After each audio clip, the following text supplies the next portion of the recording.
this idea or this notion that you see a lot of the Christians singing today, where they say that, like, oh, Jesus came to me, Jesus spoke to me.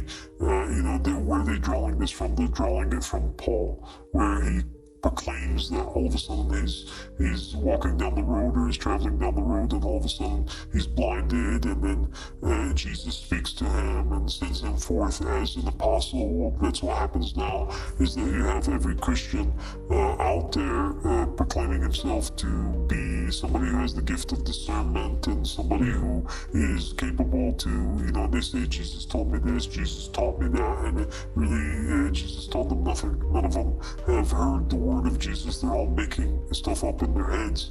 They're going with their own whims, their own intuitions, and they're mistaking that for Jesus. And so they're fooling themselves, and they're fooling themselves based off of what they saw Paul doing, and they thought that, okay, well, if it happened with Paul, it could happen with us, and they start imagining things when really it's not the case. And the United States of America, it's supported by its citizens. Its citizens are the ones that elect the rulers and their congressmen and the representatives that in turn carry out crimes against humanity and lead wars and kill people and steal land and inflict, pain and suffering over populations. And so they, by proxy of electing and by proxy of funding these individuals and their policies, they become associates in the crimes, and they are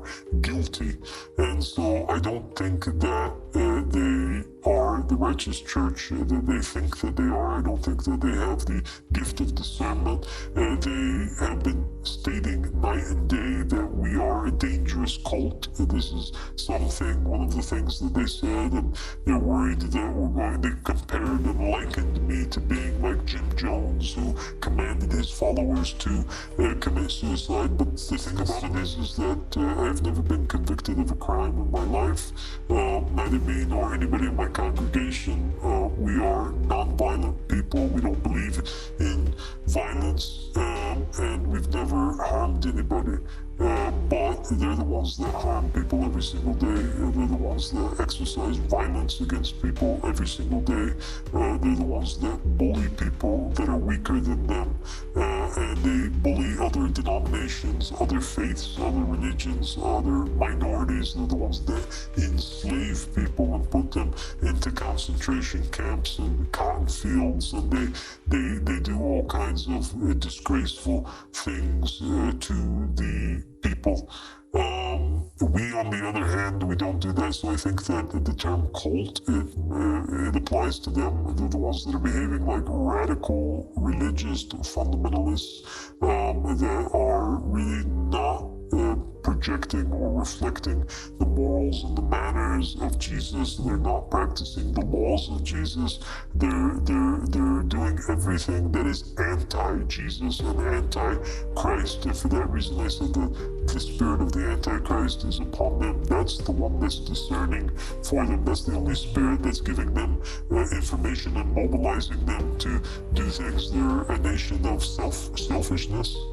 They don't care about anybody. Jesus said the other first. He would always put the other first and himself last. And they have right now America first. They have my country first, my family first, myself first. It's a selfish group of people that are deluded.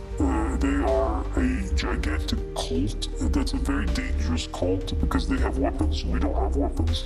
And they hurt people, actually. And I think that it's the cult of modern day Christianity.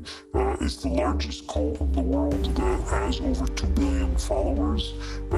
It and the cult of Islam, both of them, they need to disarm and they need to calm down and they need to go back to the book and they need to find who is the righteous shepherd of their time that's really calling them towards peace and prosperity, and they need to follow that if they don't want the punishment to come down upon them. And this is not a threat of terrorism or punishment that I would inflict upon them. They are doing a great job in inflicting punishment and destruction upon the planet and themselves for generations to come.